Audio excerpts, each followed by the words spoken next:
Howdy guys. It's the beginning of Trans Am Week. So we're going to do a bunch of Trans Am kits this week. And we're going to start out where it all began with the first Gundam that went Trans Am. And that is, of course, the Exia. So you got some really nice box art here of Exia going all Trans Am. And then you got the, was it the Zwei, I believe it was, that Leo Sages took at that point. And he was literally about to lose to Exia until, or I'm sorry, Exia was about to lose to him until he went Trans Am. At the moment of the death of Aeolia Shenberg, who had been sleeping for 200 years. Either way, so it's awesome. I love the fact they even give you the red lettering down here, so you get all the GN-001, Gundam Exia, Trans Am mode. Trans Am mode. And yeah. So I've been kind of putting off the Trans Am kits for a while because frankly, like semi-clear or metallic stuff usually doesn't resonate with me, but I wanted to do something cool this year, and Jinx Week was out of the thing, so it needed a new theme. Trans Am it was, and just by chance, all of like the first run Gundam Trans Am kits were all being reprinted or just suddenly becoming available. So it's pretty awesome. So you got to start at Exia. It's number 1. So you got Bandai 2009 down there, and it's illustrated by Yo Takuya. That's a new name. But it does look really nice. It almost looks more CG than anything.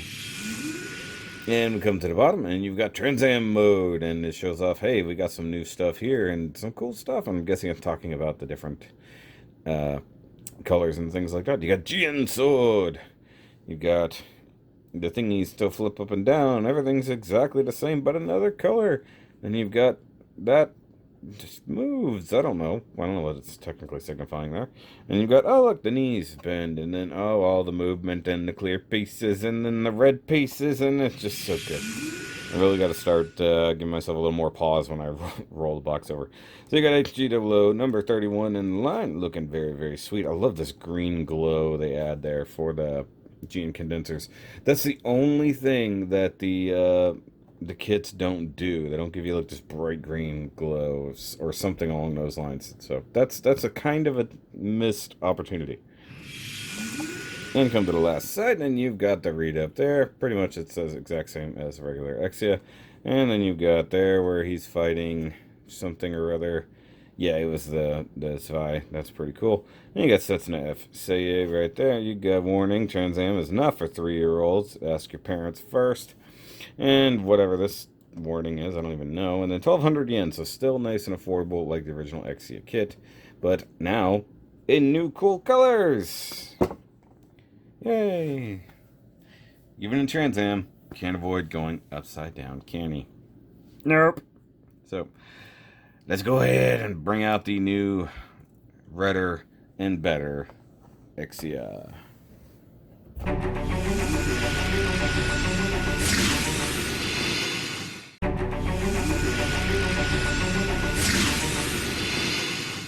Oh, that's just pretty. Look at it. All pink and kind of reddish. And it's turntable time. Turning it on. Okay, so full disclosure here with this one, guys. I built all 3 of these first Exias we've looked at all at the same time. So I did the first, the regular one, and then I did the Repair 2, and then I built this one. These were the first 3 builds, and I intended to get all of them reviewed in the same day, and unfortunately I did not. So I actually, due to the storms, I didn't get everything totally wrapped up the way I was supposed to, and now I can't directly compare this to the first Exia. So there's the sadness there, but otherwise, it's literally the exact same kit as the original Exia, but with all new stickers and with this brand new pearlescent finish. So let's pull it out and get a closer look. Okay. Alright, so with this new one, I was thinking there were going to be a lot more challenges given the fact that it is this interesting metallic-y color. Everybody worries about good old, gold plastic syndrome. Any kind of metallic gloss injection like this, you should kind of worry about that. But in building this, I didn't really encounter a whole lot of issues. Like, the only thing is like nubs end up being darker instead of lighter due to the way it's a little bit darker on the inside. But as the build goes, it's identical. And as I said, I built basically 3 of them. The R2 is the main one that is actually different in this set. So it is what it is. So let's zoom in on the head.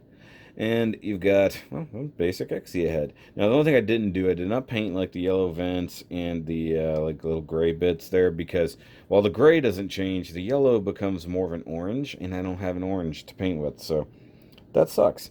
So I didn't really bother with that, but you get this neat, you can see right here, it's kind of a hollow foil, holographic, pinkish metallic. I can't even describe what it looks like. You can see it more down here. But all of the Trans Am stickers look like that for the most part. And the articulation is exactly the same. So I'm going to skip articulation because that doesn't change at all. I'm just going to show the differences here. So come back down to the chest and you see the orange vents in here. And of course, the orange little antenna guys right there. They look nice. They have a nice finish to them. A kind of a glow even. And then if you can see inside there for the Trans Am thing, you see sort of what I was talking about. It's a different color, looks nice. Even under here for these stickers is a purplish color instead of the normal pink. And most of the gray stuff actually end up with a metallic purple, kind of like right here on the front skirt. Sorry, things are just moving that I don't want to move. So these look very interesting, to say the least. And then, of course, this is what I'm talking about with the arms. So even here, this gray bit becomes this weird sparkly metallic. You can see how it's like got a kind of sparkly, that's what I meant. And then inside there, it's just more like a bright silver with a red logo, which, of course, at Trans Am, they light up bright green. So that's why I'm like, why is it like that? I mean, it looks fine, but it's not how it should look. It should look like his eyes do in a bright metallic green. So maybe down the line, that'll be something that needs to be done. But you see here on the thighs, these little energy bits here get all sparkled up just like the other ones. Same thing down here. As for paintwork, I did a little bit, but not much, because, like I said, most of this was here. So the GN drive back here got painted with some gray. You probably saw that in the turntable part. But other than that, they didn't get a whole lot of paintwork. Maybe these little spots down here, just for the heck of it. So the one good thing about reviewing something that I've already reviewed this year is I can skip a lot of the stuff. You guys have seen the weapons and whatnot, but I'll just go ahead and make them magically appear. Okay, so that's probably off just a little bit from the stance I had him in, but let's just go ahead and give him his sword in his hand. Once again, I state he doesn't necessarily hold these very tight. Looks like he can, but half the time he doesn't, so that looks good. He's shrugging just a little too much. But I like it. I love this. Like the darker red, that should be like the blue, looks good. Also, that's an area that I painted. I brought that up in the regular Exia review. So now you can see that difference there. And there goes the dang GN swords. Like, if you aren't planning on displaying it with these, I'd say just leave them in the box. Or if you're never going to move them, just glue them in place, something like that. You know, I think it's potentially worth the gluing. And he does once again come with the expressive hand, like all of these Gundams do, because they never hold anything in their left hand. They always have a left expressive hand. All right, so let's do some comparison. Oh, by the way, hold on, before I go too much further, you can really see here, look at that shield sparkle. I like that. This is the wraparound sticker. And then, of course, painted the gray inside there. So, I do suggest that. It is funny that it does have some stuff that is gray, but other stuff that gets color changed. So, we'll leave Exia right there, and we will bring out its later counterpart with the R2. So, we can finally see this comparison. Well, actually, we saw the 1 to 2 comparison. Anyway. So, you know, real big, huge difference here. You know, the shoulders, whoop-de-doo, you know.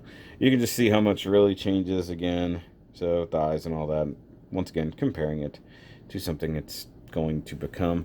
Now, unfortunately, he never went Trans Am in R2, as far as I know. He didn't have it long enough to go Trans Am.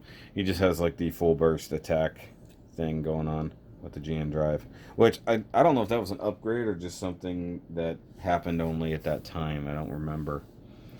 And then you've got Estrella. So now I can actually compare Estrella to a normal Exia, and you can really see a lot of the differences. So the same thighs, same legs from there down, even the same knees. The only main difference being these little extra bits here.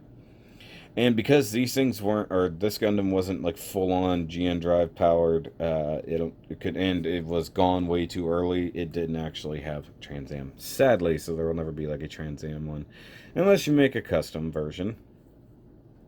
Or if you want to say that Redder is better and go, you know, Trans Am, you know. I'm a dork, I know. And to bring out the enemy he was fighting when he went Trans Am, there's Mr. Throne Boy. Still, this was one of the better ones I built before I really got into jar paints and doing Gundam markers. I think I did a good job on this. So, there you go. So he was about to kill Exia whenever he just got the upgrade. So, yay for that. But let's take a quick break, and we'll come right back.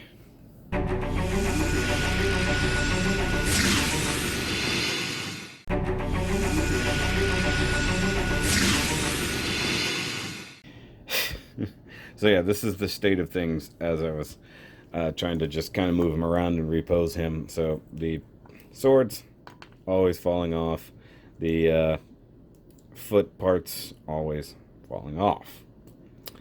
So it's a thing. It's a thing you got to live with if you're going to be an Exia owner. Just be careful when you pick it up by the legs. You don't squeeze that foot part ever. And of course, if you're ever trying to just, you know, move the legs in any fashionable way, the little GN swords are always going to fall off. I like these. They're just so dumb. And yes, of course, these things are still lacking some of the color. They should have gray somewhere through here. I just stopped bothering, if I'm honest. Like, I could have done that. I just chose not to. It is what it is. But Trans Am stuff, considering that, like, as you'll see throughout the week here, I've built a considerable amount of Trans Am kits in 1 week. In fact, one day, I think I built 3 of them in a single day. I dig them. I actually like the look. I thought it was going to be stupid, but I actually do like it. Now, the stickers, you kind of have to rely on unless you're going to do something really crazy with some metallics or something like that. I like the effect of the stickers. The weird kind of sparkly effect is neat. But I'm going to run into the issue after this is now I'm going to have a whole Trans Am Gundam display. And I'm going to have an entire season 1 like bad guy display. And then a whole season 2 bad guy display. It's like I'm basically running into the fact that my 00 displays are not going to be good enough from here on out. But the only downfall I'd say of any of these, and I'm probably going to repeat myself several times, is these aren't like a bright green colored part of the chest. It's almost like the standard ones would look better, or if they gave it a green, like a neon green dome, would look a little bit better. You kind of capture the effect of it going into Trans Am, where the condensers and stuff that are usually like a darkish, blackish green go super bright green. You know, that would be the thing that I would say is a downfall of these, and it'll be on every one of them, so that sucks. But guys, if you like this Trans Am thingy, go ahead and give me a big old thumbs up and hit that subscribe-ish button down there if you are new to the channel. This yearly thing usually brings in a lot of new subscribers, so by all means, go subscribe.